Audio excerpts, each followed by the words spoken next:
अस्सलाम वालेकुम dear students. आज के वीडियो लेक्चर में हम डिस्कस करेंगे about X-rays, continuous X-rays, characteristic X-rays and about their production and properties. और उसके बाद इसके रिलेटेड कुछ न्यूमेरिकल्स भी देखेंगे। तो एक्स-रेज कैसे प्रोड्यूस होती हैं, उसके लिए हमारे पास तीन चीज़ें होनी चाहिए। One is source of electrons का सोर्स होना चाहिए, ठीक है, यानी कि एक ऐसा मटेरियल होना चाहिए जो हमें इलेक्ट्रॉन्स देगा। और एक्सेलरेटिंग पोटेंशियल डिफरेंस होना चाहिए, यानी कि एक पोटेंशियल डिफरेंस हमें अप्लाई करना है जो इलेक्ट्रॉन्स को एक्सेलरेट करे टू हाई स्पीड्स, ठीक है। Third, target heavy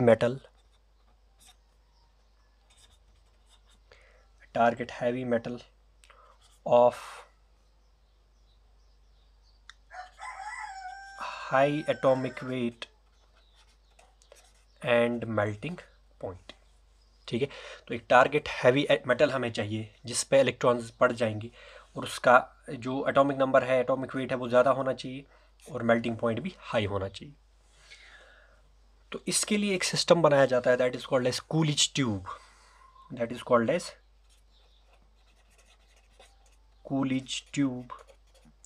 Coolidge tube में क्या होता है, हमारे पास कैथोड होता है जो बनता है सोर्स ऑफ इलेक्ट्रॉन्स।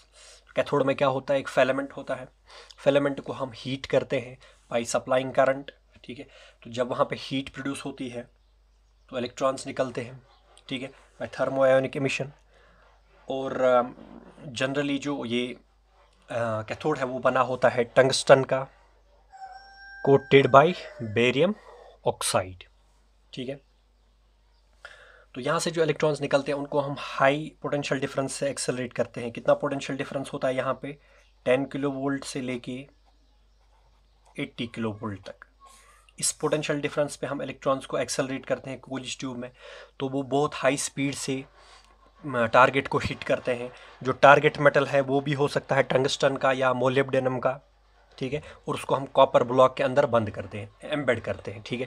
तो जब फास्ट मूविंग इलेक्ट्रॉन्स हिट करते हैं इस हैवी मेटल को तो वहाँ से जो है एक्सरे फोटॉन्स निकलते हैं, ठीक है। जो इलेक्ट्रॉन्स की एनर्जी है उसका 90% जो है वो 98% almost is converted into heat. 98% of electron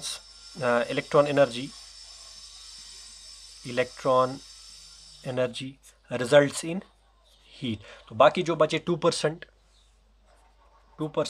उनसे हम प्रोड्यूस करते हैं, उनकी हेल्प से हम, उनकी एनर्जी की हेल्प से हम प्रोड्यूस करते हैं क्या, एक्सरे फोटॉन्स। अब जो एक्सरे फोटॉन्स है या एक्सरेज हैं, एक्सरेज के दो टाइप्स हैं on the basis of energy, penetration power या वेवलेंथ।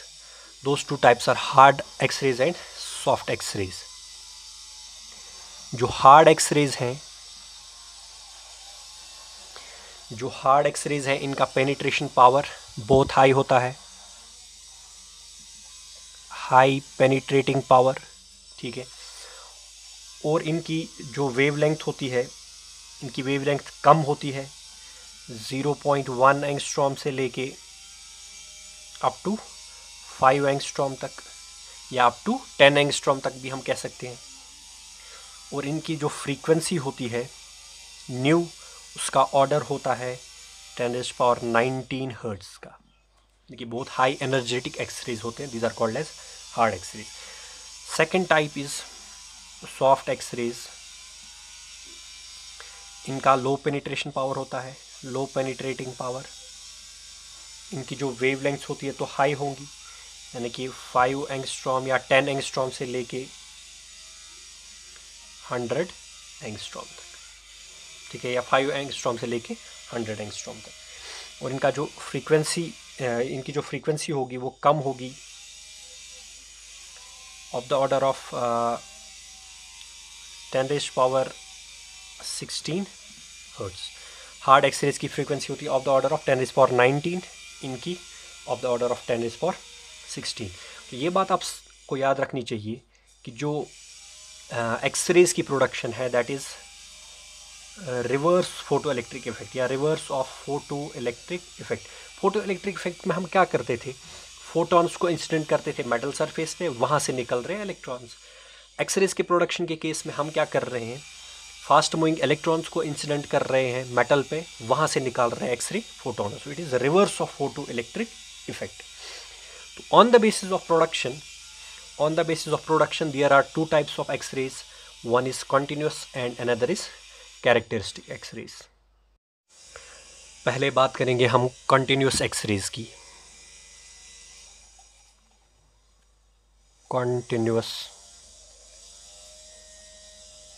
एक्सरेज क्या होता है कि जब फास्ट मूविंग इलेक्ट्रॉन वहाँ से आ रहा है, फिलामेंट से, कैथोड से आ रहा है, जा रहा है एनोड की तरफ, टारगेट मेटल की तरफ, तो जैसे ये न्यूक्लियस के क्लोज, जो टारगेट मेटल है उसके न्यूक्लियस के क्लोज से निकलता है, तो बिकॉज ऑफ फोर्स इलेक्ट्रॉन इसको अपनी पाथ चेंज करनी पड़ती है और इसके अंदर डिसेलरेशन आ जाती है। और डिसेलरेशन यानी कि इसकी स्पीड कम होती है। डिसेलरेशन होने की वजह से जो इसमें लॉस इन एनर्जी है, loss in kinetic energy of electron, that results in the production of X-rays, यानी कि काइनेटिक एनर्जी जो इलेक्ट्रॉन की है दैट इज़ 1/2 ऑफ mv²। वो कहाँ से आई, जब आपने इलेक्ट्रॉन को एक्सेलरेट किया बाय पोटेंशियल डिफरेंस v, ये हम ऑलरेडी पढ़ चुके हैं, ठीक है, कंजर्वेशन ऑफ एनर्जी। और उसी से निकलेगा फोटोन ऑफ फ्रीक्वेंसी न्यू, तो उसकी एनर्जी होगी h न्यू मैक्सिमम, ये फ्रीक्वेंसी वाला फोटोन, ठीक है। और उसको हम ऐसे भी लिख सकते हैं, न्यू की जगह हम क्या लिख सकते हैं, अच्छा फ्रीक्वेंसी जब मैक्सिमम होगी, वेवलेंथ क्या होगी, मिनिमम।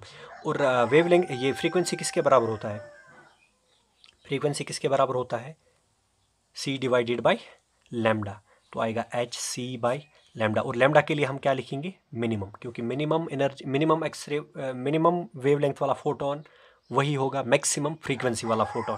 तो ये रिलेशंस आपको याद रखनी, दीज आर वेरी इंपॉर्टेंट, ठीक है। और c आपको पता है velocity of light in vacuum है, v है पोटेंशियल डिफरेंस, न्यू मैक्स है frequency, and small v is velocity of electron. तो मैक्सिमम फ्रीक्वेंसी ऑफ जो ये एक्सरेज है वो आप कैसे निकाल सकते हो, nu max is equal to, कैसे आप निकाल सकते हो, ये इलेक्ट्रॉन वोल्ट है, ठीक है, E V charge into potential difference, इसको आप डिवाइड करोगे किससे, h से, ठीक है, तो आपको मिल जाएगा न्यू मैक्स, यानी कि यही होगा किसका फॉर्मूला। अच्छा, लैम्डा मिनिमम का कैसे निकालोगे आप, लैम्डा मिनिमम वेवलेंथ, ठीक है, कैसे आएगा, hc/e/v यूजिंग दिस रिलेशन, ठीक है। लैम्डा मिनिमम इधर जाएगा, ev डिवाइड हो जाएगा, ठीक है। तो यहाँ से आप निकाल सकते हो मिनिमम वेवलेंथ ऑफ फोटोन, और इस रिलेशन से आप निकाल सकते हो मैक्सिमम फ्रीक्वेंसी। तो जब आप इसको सॉल्व करते हो तो लैम्डा मिनिमम का वैल्यू आता है, यानी कि जब आप hc Planck's constant into velocity of light in vacuum divided by charge on electron का वैल्यू रखोगे, तो लैम्डा मिनिमम का वैल्यू आएगा, lambda minimum is equal to 12,375 upon v, upon potential difference v, ये अभी हमारे पास नोन नहीं है, ठीक है। इतने एंगस्ट्रॉम्स की वेवलेंथ होगी। मान लीजिए आप 10 किलो वोल्ट एक्सेलेटिंग पोटेंशियल पे, ये पोटेंशियल डिफरेंस पे एक्सपेरिमेंट कर रहे हैं, तो यहाँ पे आप रखोगे 10⁻³ 10 किलो वोल्ट, तो आपको मिल जाएगी minimum wavelength of x ray photon, ठीक है। कंटिन्यूस इसको इसीलिए कहा जाता है क्योंकि जब इलेक्ट्रॉन की डिसेलरेशन हो रही है कंटिन्यूसली, तो लॉस ऑफ एनर्जी हो रहा है कंटिन्यूसली, एंड जो फोटॉन्स निकलेंगे there will be continuity in wavelength, ठीक है, इसलिए इसको कहा जाता है एज कंटिन्यूस एक्सरेज। दूसरा टाइप जो है that is characteristic X rays. Characteristic X rays कब निकलती है, characteristic X rays, characteristic means they have a particular wavelength, not a continuous range of wavelengths, ठीक है। कैरेक्टरिस्टिक एक्सरेज कब निकलती है, कुछ फास्ट मूविंग इलेक्ट्रॉन्स जो है वो जब एटम के अंदर घुसते हैं तो ऐसा भी हो सकता है कि वो ऑर्बिटल इलेक्ट्रॉन को नॉकआउट करे, जब वो ऑर्बिटल इलेक्ट्रॉन को नॉकआउट करेंगे तो वैकेंसी क्रिएट हो जाएगी, और जब ऑर्बिट में वैकेंसी क्रिएट हो जाएगी उसको हायर शेल वाला इलेक्ट्रॉन फिल करेगा। जैसे ही हायर शेल से इलेक्ट्रॉन जंप करेगा वैकेंसी फिल करने के लिए, तो वहाँ से निकलेगा एक्सरे फोटोन, वहाँ से निकलेगा एक्सरे फोटोन। तो इसके डिफरेंट जो है different types of different series of X rays निकल सकती हैं।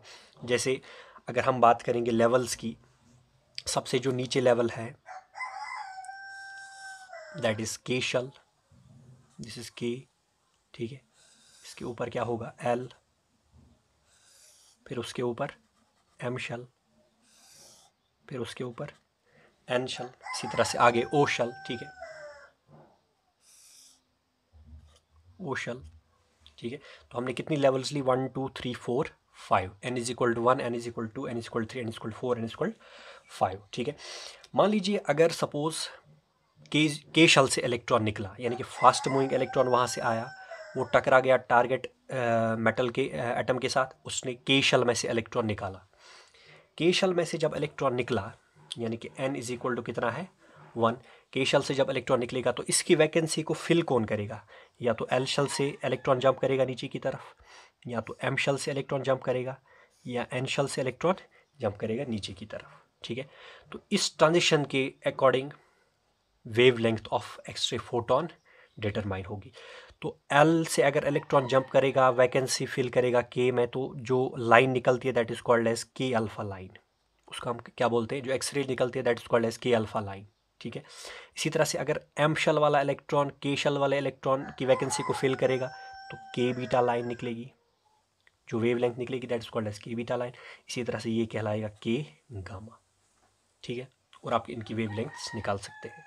अब सपोज अगर एल शेल में वैकेंसी हो गई, यानी कि फास्ट मूविंग इलेक्ट्रॉन ने एल शेल में से इलेक्ट्रॉन निकाला, तो वैकेंसी एल में होगी, उसको कौन फिल करेगा? एम शेल वाला इलेक्ट्रॉन या एन शेल वाला इलेक्ट्रॉन, या इसी तरह से ऊपर हायर वाला, ठीक है। तो ये कहलाएगा L alpha line, L beta line, L gamma line. इसी तरह से आप निकाल सकते हो M alpha, M beta, M gamma. तो this is n is equal to 1, n is equal to 2, n is equal to 3, n is equal to 4, n is equal to 5।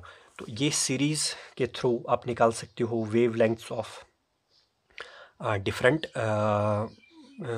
X ray photons emitted in different transitions, ठीक है।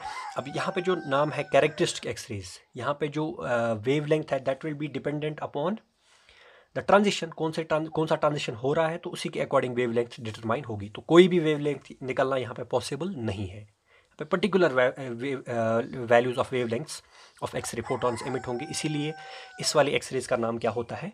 Characteristic X-rays.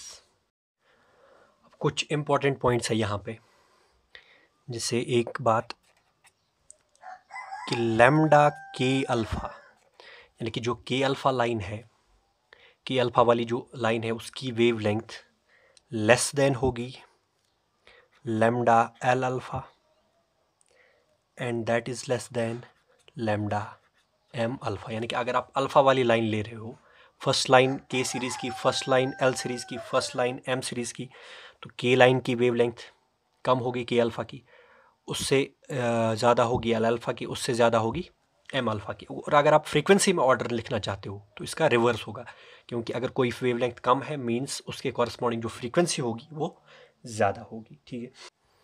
एक और point, जो lambda के alpha होगा, यानी कि अब के अल्फ़ा, के बीटा, के गामा की बात चल रही है, ठीक है, सेम लाइन के डिफरेंट मेंबर्स की बात चल रही है। तो लैम्डा के अल्फ़ा ज़्यादा होगा, ये सॉरी कम होगा, उस किससे कम होगा? लैम्डा के बीटा से, वेवलेंथ ऑफ के beta line, and it is less than wavelength of के गामा लाइन। इस तरह से आप फ्रीक्वेंसी में ऑर्डर देख सकते हो। अब इसके लिए एक लॉ दिया गया दैट वाज गिवन बाय मोजले। मोजले ने एक्सरे स्पेक्ट्रा को स्टडी किया हैवी एलिमेंट्स के, हैवी मेटल्स का, और उसने कहा कि जैसे जैसे हम एटॉमिक नंबर बढ़ा रहे हैं टारगेट मेटल का, तो एक्सरेज मूव टूवर्ड्स या spectral lines move towards higher frequencies. और उसने एक लॉ दिया कि अंडर रूट ऑफ न्यू, यानी कि इमिटेड एक्सरे फोटोन जो है, जो स्पेक्ट्रल लाइन है, उसकी वेवलेंथ का under root is equal to A into Z minus B. A into Z minus B. A is constant of proportionality and B जो है वो है screening constant. Screening constant. Z is आपको पता ही है atomic number. Z minus B जो है ये ब्रैकेट में टर्म, इसको हम कहते हैं इफेक्टिव एटॉमिक नंबर. तो जो B का वैल्यू होता है that is 1 for K series. K series, its value is 7.4 for L series and its value is 19.2 for M series. तो ये वैल्यू आपको याद रखने होंगे. Z minus B is called as effective atomic number. तो ये थी sum up information about X-rays. अब हम अपना ये फोकस थोड़ा शिफ्ट करेंगे about atomic physics.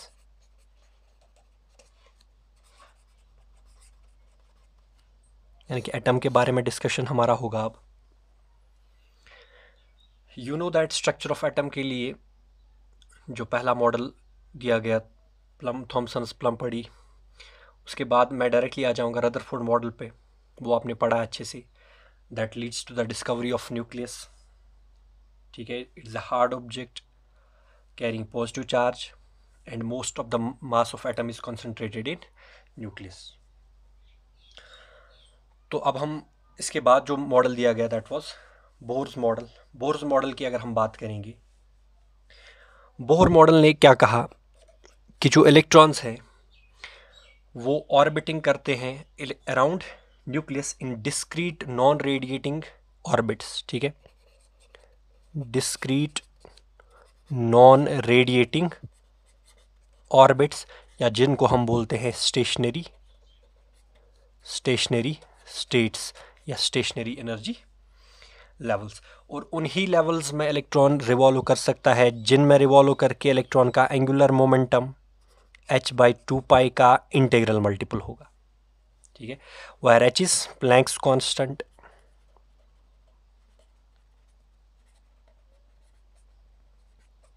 h is Planck's constant and its value is 6.63 into 10⁻34 joule second. उसके बारे में ऑलरेडी बात हो गई है. तो उन्हीं ऑर्बिट्स में इलेक्ट्रॉन रिवॉल्व कर सकता है न्यूक्लियस के अराउंड एटम में, जिन ऑर्बिट्स में रिवॉल्व करके हम एंगुलर मोमेंटम ऑफ इलेक्ट्रॉन लिख सकते हैं as integer multiplied by h divided by 2 pi, where n is called as principal quantum number 1 2 3 4. तो n यहाँ पे होगा 1 2 3 4 5 so on and so fourth. ठीक है. तो ये जो ऑर्बिट्स हैं ये नॉन रेडिएटिंग है. तो रेडिएशन ऑफ एनर्जी कब होगा?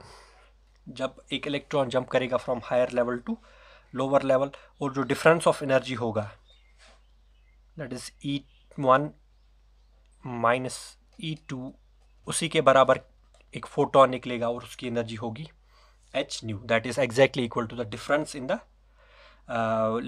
Energies of two levels. यहाँ वहाँ से एनर्जी आएगी, और अगर हम यहाँ से एनर्जी इतनी ही एनर्जी देंगे तो लोअर लेवल से इलेक्ट्रॉन जंप करेगा टू हायर लेवल. और ये भी आपको पता है सर्कुलर ऑर्बिट्स में इलेक्ट्रॉन रिवॉल्व करेगा. Centripetal force is provided by electrostatic force of attraction between nucleus and electron. Centripetal force कितना चाहिए? mv²/r. वो किसके बराबर होता है? It is provided by electrostatic force of attraction. तो किसके बराबर होगा? kZe²/r². और इस रिलेशन को जब आप सॉल्व करोगे तो आप निकाल सकते हो रेडियस ऑफ ऑर्बिट. मैं डायरेक्टली लिख रहा हूँ रेडियस ऑफ ऑर्बिट, यानी कि Rn में लिख रहा हूँ. Radius of orbit of an electron, nth orbit यहाँ पे बात चल रही है, इसके बराबर होता है n² h² ε0 upon pi m ZE². n² h² ε0 divide by pi m ZE². तो जब आप इन सब चीज़ों का वैल्यू इसमें रखोगे, h² का, ε0 का, पाई का, m का, E² का वैल्यू रखोगे, तो ये Rn बराबर आता है 0.53 n² upon Z angstroms. 0.53 n square upon z angstroms. ठीक है ना। अगर आपको इस रिलेशन को यूज़ करके सपोज अगर आप कहोगे हाइड्रोजन एटम की हम बात करेंगे तो z इसमें 1 रखोगे आप। फर्स्ट ऑर्बिट की बात करेंगे तो n is equal to 1, second orbit की n इज इक्वल टू 2। तो इस तरह से आप निकाल सकते हो radius of different orbits in hydrogen atom, या हम ऐसे भी लिख सकते हैं RN is directly proportional to n square upon z।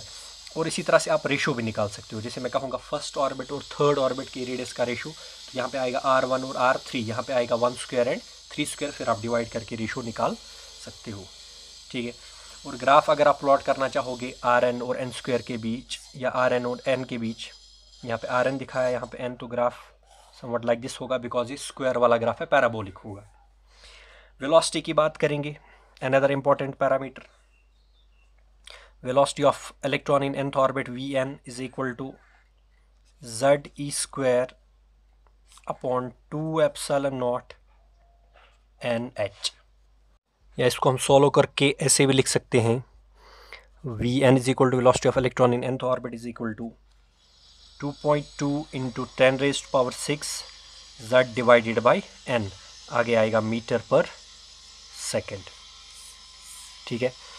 तो जैसे जैसे आप हायर ऑर्बिट्स में जाओगे, सेकेंड, थर्ड, तो n डिनोमिनेटर में है। ठीक है। तो velocity is inversely proportional to n।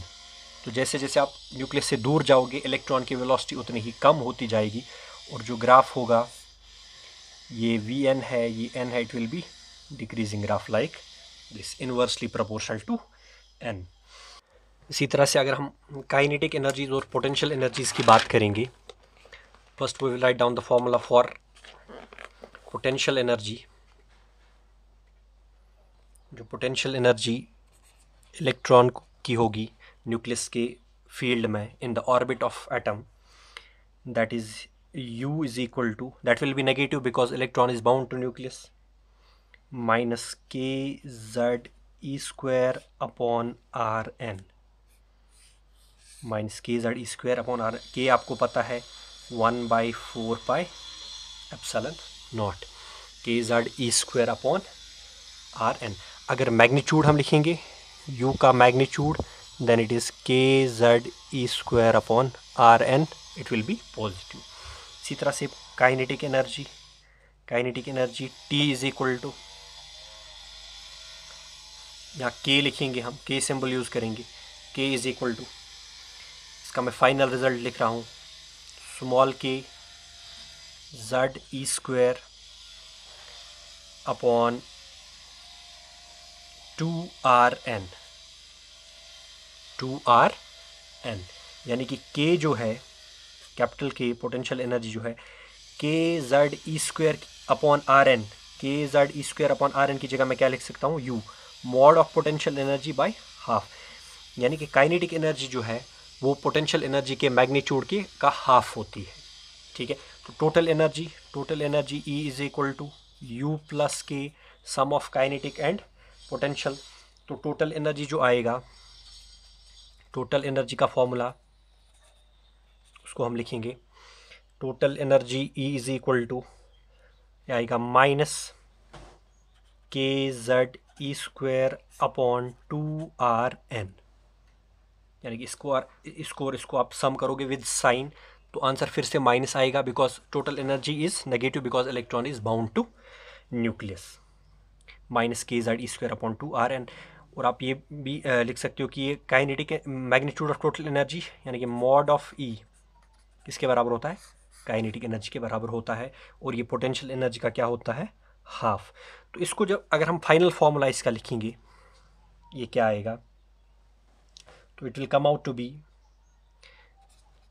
Electron energy is minus RCH Z square by n square. This is very important formula about the total energy of electron in an atom. RCH Z square upon n square, where R is called as Rydberg constant and its value is 1.09 into 10 raised power 7 meter inverse. This is the value of Rydberg constant in SI units. c जो यहाँ पे है velocity of light in vacuum है, h है Planck's constant, ठीक है। तो इसको जब हम फिर से फर्दर सॉल्व करेंगे तो हमारे पास जो रिजल्ट आता है that is E is equal to -13.6 Z square upon n square electron volt, Z square upon n square electron volt. और इस तरह से ये फॉर्मूला यूज़ करके आप किसी इलेक्ट्रॉन के किसी ऑर्बिट में रह के टोटल एनर्जी निकाल सकते हैं। Minus sign again shows that the electron is bound to nucleus. और अगर हम इतनी ही एनर्जी सप्लाई करेंगे इलेक्ट्रॉन को तो वो न्यूक्लियस के फील्ड से बाहर हो जाएगा, यानी कि that will be called as ionisation energy. तो ई आयोनाइजेशन जो होगा, ई आयोनाइजेशन वो इतना ही होगा लेकिन विद पॉजिटिव साइन, यानी कि उतनी एनर्जी हमें यहाँ से देनी है, Z square upon n square electron volt. This is called as ionisation energy. आप किसी भी एटम के लिए निकाल सकते हो, किसी भी लेवल के लिए। अब बात करेंगे रेडिएशन ऑफ एनर्जी की, यानी कि जब किसी हायर लेवल से लोअर लेवल की तरफ इलेक्ट्रॉन जंप करता है तो energy is radiated, electromagnetic energy is radiated. तो जो फोटोन वहाँ से निकलेगा उसकी जो वेवलेंथ होगी that is given by the relation 1/λ is equal to RZ square into 1/n final square minus 1/n initial square। R आपको पता है रेडबर्ग कांस्टेंट है, Z is atomic number and reciprocal of wavelength यानी कि 1/λ is also called as wave number. Wave number को हम कैसे denote करते हैं, ऐसे nu bar is equal to RZ square into 1/n final square minus 1/n initial square, ठीक है। अब सवाल है यहाँ पे कि अगर सपोज ये फर्स्ट लेवल है n इज इक्वल टू 1, इसी तरह से ये सेकंड लेवल है, third, fourth, fifth, sixth, seventh, so on, ठीक है। This is n is equal to 1, this is n is equal to 2, n is equal to 3, n is equal to 4, 5, 6, 7। तो transition कैसे कैसे हो सकते हैं? अगर सारे लेवल से ट्रांजिशन होगा फर्स्ट लेवल तक, यानी कि second to first, 2 to 1, 3 to 1, 4 to 1, 5 to 1, 6 to 1, 7 to 1, तो जो सीरीज ऑफ स्पेक्ट्रल लाइन्स निकलेंगी those will form a series called as Lyman series and it falls in ultraviolet region, it falls in ultraviolet region। इसी तरह से अगर third to second level होगा, 4 to second level होगा, 5 to second level होगा, 6 to second level होगा, 7 to second level होगा, तो it will fall in Balmer series, या these spectral lines will fall in series या will form a series known as Balmer series, ठीक है।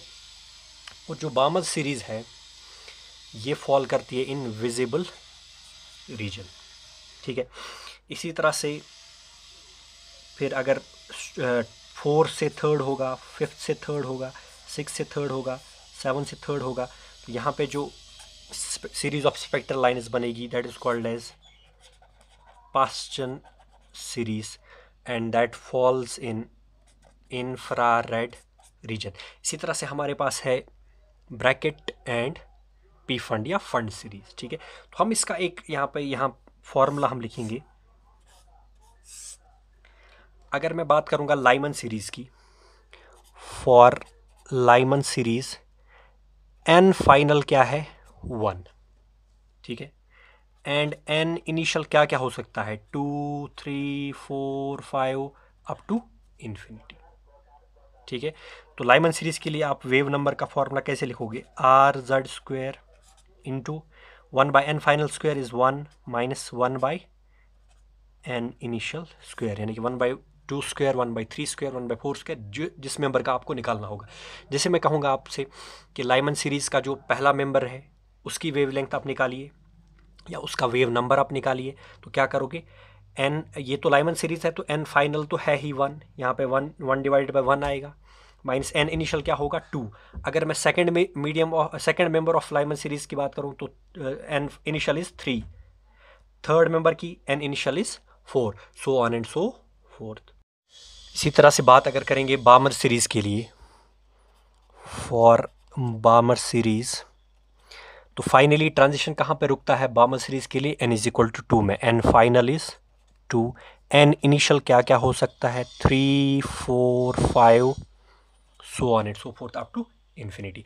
तो उसके लिए वेव नंबर का फॉर्मूला क्या होगा, R Z square 1/2 minus 1/n initial square.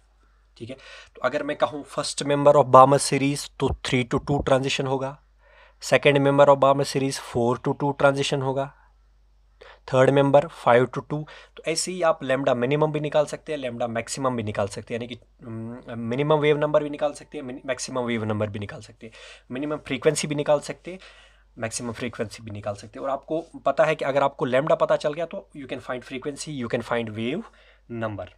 ठीक है, तो आप किसी भी मेंबर का कोई भी किसी भी सीरीज़ का कोई भी मेंबर, उसकी वेवलेंथ क्या होगी वो आप निकाल सकते हो, और कौन कितनी कम वेवलेंथ होगी किसी सीरीज़ में और कितनी कौन से ज़्यादा होगी वो भी आप निकाल सकते हैं।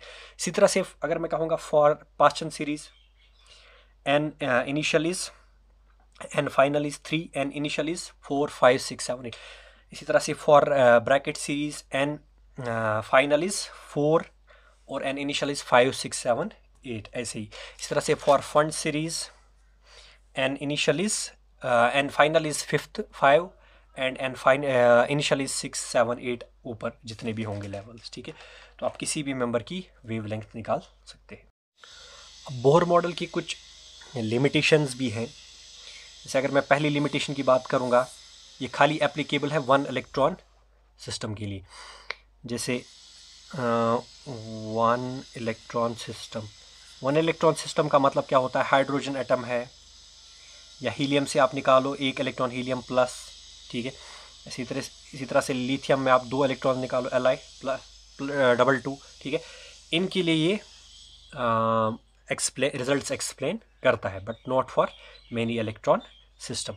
इसी तरह से सर्कुलर ऑर्बिट्स की बात करता है, जबकि सोमरफील्ड ने बताया कि इलिप्टिकल ऑर्बिट्स भी पॉसिबल हैं। ठीक है, तो ऐसा इसको वो एक्सप्लेन नहीं कर पाया, सर्कुलर ऑर्बिट्स ओनली। ठीक है, इसी तरह से ये स्पेक्ट्रल लाइन्स की इंटेंसिटीज़ के बारे में भी, रिलेटिव इंटेंसिटीज़ के बारे में भी कोई बात नहीं कर सकता है Bohr model, relative intensities of spectral lines. ठीक है, इसी तरह से ये ज़ीमन इफ़ेक्ट को एक्सप्लेन नहीं कर पाता है।